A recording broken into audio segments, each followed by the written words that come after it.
Pourquoi on cherche toujours à être en groupe?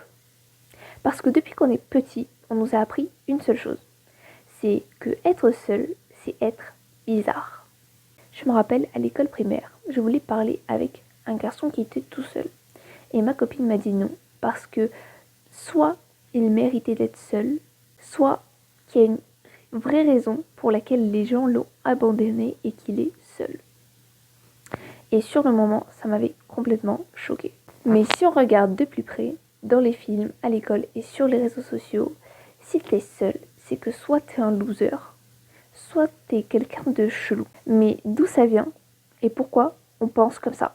La vérité, c'est que ça vient de très très loin.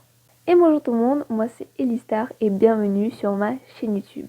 Aujourd'hui, on va parler de seul ou en groupe. Quel est le meilleur choix pour vous? On va un peu débattre. Je vais poser aussi quelques questions, quelques réflexions que vous devrez faire sur votre vie. Avant, quand on était des animaux, parce que oui, avant on était des animaux, être seul, c'était dangereux. Nos ancêtres vivaient en groupe, parce que c'était une question de survie. Être tout seul dans la nature, c'était mort. Et si tu te retrouvais seul, c'était soit parce que tu étais malade et du coup on t'abandonnait, soit parce que tu as essayé de battre le chef et du coup tu as perdu et on te mettait un peu à la porte. Un groupe, c'était la protection, c'était la survie, c'était la nourriture, c'était l'entraide, c'était tout. Un accès à la nourriture, aux ressources et à la sécurité. Et aujourd'hui, qu'est-ce que c'est? Et aujourd'hui, on n'est plus dans la nature. Il n'y a plus de lions qui nous traquent et on n'a plus besoin de chasser pour survivre. Mais notre cerveau, lui, n'a pas évolué aussi rapidement. Il est toujours bloqué au même stade. Rester en groupe égale sécurité. Sinon, tu risques ta vie. Mais maintenant, la vraie question c'est est-ce qu'on a toujours besoin de ça? Je vais vous dire quelque chose qu'on vous a peut-être jamais dit, mais être seul, ce n'est pas du tout une faiblesse.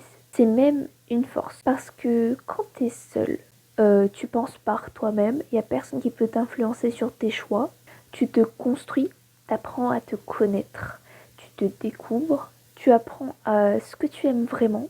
Tu deviens indépendant, tu n'as plus besoin d'aide de personne, tu n'as pas besoin des autres pour être bien. Et tout ça, c'est ultra puissant. Les plus grands projets, les plus grandes idées, les plus grandes réussites viennent des gens qui ont su être seuls. Parce que dans la solitude, on réfléchit vraiment.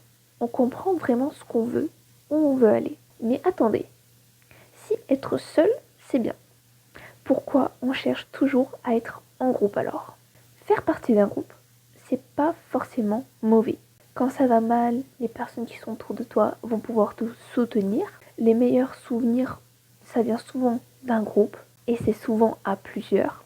Être avec les autres, ça t'apprend d'eux. Tu peux t'inspirer aussi des autres. Ok, donc être dans un groupe, c'est cool. Mais alors pourquoi ça devient un problème? Parce que dès que tu fais partie d'un groupe, tu peux changer. Même si vous pensez que vous ne changez pas et que vous n'avez peut-être pas envie de changer, vous allez quand même changer parce que tous les êtres humains font du mimétisme pour s'intégrer dans un groupe depuis longtemps. Et si vous changez alors que vous êtes dans un groupe, c'est là qu'il faut faire très très attention. Parce qu'un groupe, ça influence, ça modèle tes goûts, tes choix, sans même que tu t'en rendes compte. Et peut-être même que tu l'acceptes. Dites-moi la vérité.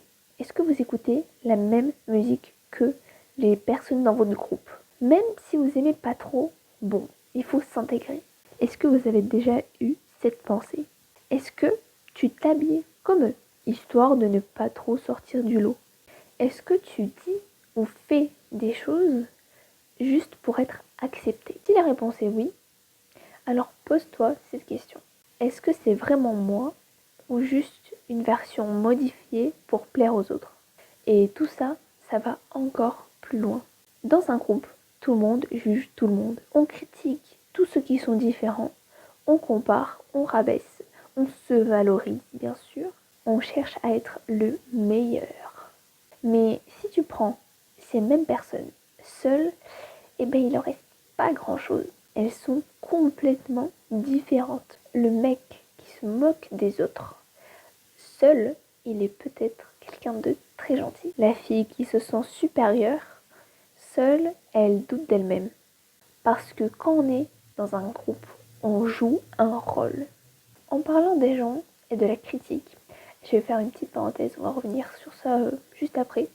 Mais prenons deux personnes complètement différentes. Je sais pas, un garçon très gentil, qui ne fait jamais de mal à personne, mais un jour, il a décidé de faire quelque chose que pour lui.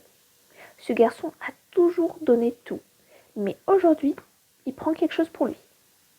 Et bien, toutes les personnes qui aimaient profiter que cette personne donne toujours ce qu'il a, ben, va dire que ce garçon, ben, il est égoïste.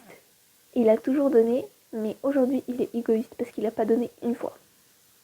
On va lui dire, ah mais vous voyez, on pensait que c'était quelqu'un de bien, mais finalement c'est un égoïste.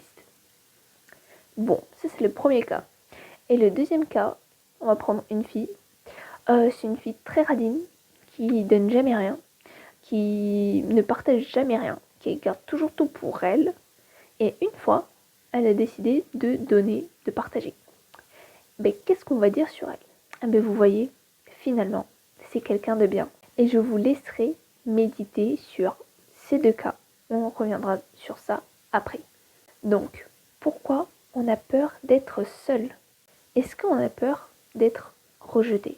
Ou est-ce qu'on a peur de rester face à nous-mêmes, face à nous et nos propres pensées? Beaucoup de gens fuient la solitude, non pas parce qu'ils ont peur d'être seuls, mais ils n'aiment pas ce qu'ils ressentent quand ils sont seuls. C'est deux choses complètement différentes. Ils n'aiment pas leurs pensées, leurs doutes et leur insécurité. Mais si tu veux évoluer, il faut apprendre à changer, à affronter toutes ces peurs. Bon, rester dans un groupe jusqu'au moment où ça ne l'est plus. Si ton groupe t'empêche d'évoluer, t'empêche de changer, t'empêche de grandir, il faut ranger ses affaires et laisser ces gens seuls. Il est temps de partir. Parce que si tu restes avec des gens qui te tirent vers le bas, tu vas te rabaisser à leur niveau. Alors que tu es sans doute capable de faire beaucoup, beaucoup plus. Être seul ou être en groupe, ce n'est pas une question de bien ou de mal. C'est une question de choix. Et surtout de savoir pourquoi tu fais ce choix. Bon, revenons à notre cas, la jeune fille et le garçon. Est-ce que vous pouvez me dire, pour vous, qu'est-ce que vous en pensez dans ces histoires? Qui est le méchant et qui est le gentil? Je vous laisse quelques secondes peut-être pour m'écrire dans les commentaires ce que vous voulez. En tout cas, je vous laisse réfléchir. Bon, je pense que vous avez eu le temps d'écrire, vous avez mis sur pause et tout. Et bien, la personne méchante, ce n'est ni la fille ni le garçon. Le garçon, je sais plus ce que c'était, il a essayé, il a gardé pour lui parce qu'il a l'habitude de toujours donner, mais il pense jamais à lui. Et là, il a décidé, ok, cette fois, je garde pour moi. Et il a bien fait. La fille, elle n'a jamais donné. Elle s'est remise en question et elle a commencé à donner. Ok. Mais du coup, qui est le méchant? Eh bien, le méchant, c'est toutes ces personnes sur le côté qui disaient, ben, elle est gentille, elle est méchante. J'ai juste une question. Mais vous êtes qui, vous, pour juger qui est méchant, qui est gentil? Et c'est pour ça que, de temps en temps, quand on est dans un groupe, faut faire attention qui on fréquente. Et souvent, la société, j'ai envie de dire, programme les gens d'une certaine manière pour qu'on réfléchisse tous de la même façon. Cette vidéo, j'avoue, elle a été assez courte, mais j'espère qu'elle vous a quand même plu. On se revoit la semaine prochaine pour une nouvelle vidéo. J'espère que vous allez bien, que votre famille va bien, que tout le monde est en bonne santé. J'espère que vous allez réussir dans vos projets et tout ça. À bientôt pour une prochaine vidéo. Ciao, ciao!